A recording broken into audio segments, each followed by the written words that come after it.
Well, hey there, Aletheia Church. I hope that you guys are doing well and that you're enjoying your time in gospel community this week.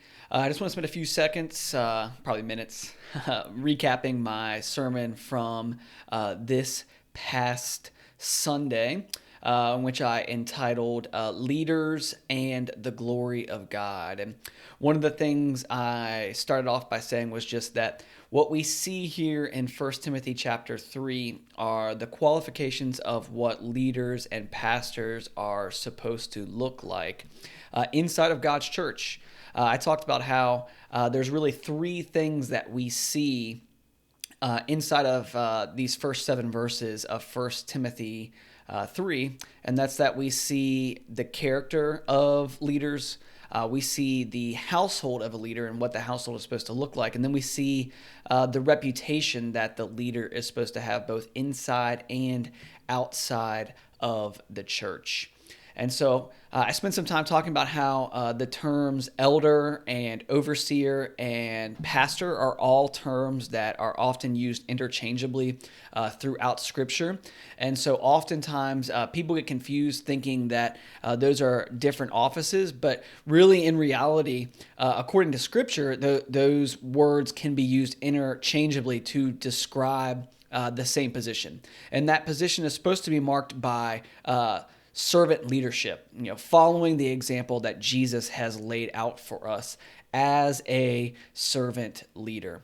And so, Paul lays out to Timothy, hey, look for these qualifications in an elder. And I'm going to let you guys go through those particular qualities as a group. But there's about 7 things that are listed as things that we should be as leaders. And then there's about 4 or 5 things listed as things that leaders should not be. And one of the things I said during my sermon is that these are things that all Christians, men or women, should aspire to be, that these are things that should be growing in our own life, but these are characteristics and qualities that leaders inside of God's church must have and must be displaying on a consistent basis.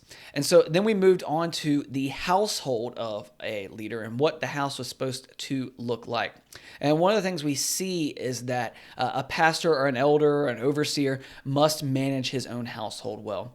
And we just talked about how it was important that the pastor understand his first and primary responsibility is not to the church, but to God first, and then his wife and children.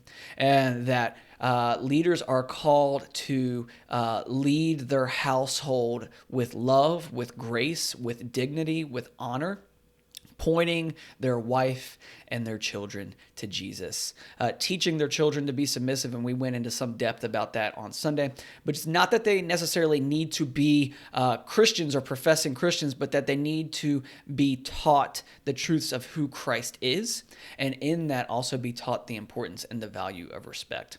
Lastly, we talked about the reputation of a leader and how he must be a more mature believer, and that should be recognized inside the church, that he shouldn't be a new convert. That's the internal evidence inside the church, but that the reputation of a pastor or an elder outside of the church should also be one that is one where the pastor is seen as well thought of by outsiders. And here's the deal. God cares about these things deeply because he understands that our witness is at stake. And especially when you have leaders who are representing God and his word, we need to take seriously who we allow into positions of leadership and who we are willing to follow. And so I hope tonight in gospel community, or today, whenever your group may be meeting, that you'll talk about these qualifications, talk about things that you see inside of your own leaders and things that you aspire to yourself. But I also hope that you'll spend some time praying for your own growth as a leader and for the leaders that are currently at Aletheia Church as we covet your prayers. As always, I love you guys so much. I'm praying that your time together will bear much fruit. Have a great week. Go and be the church.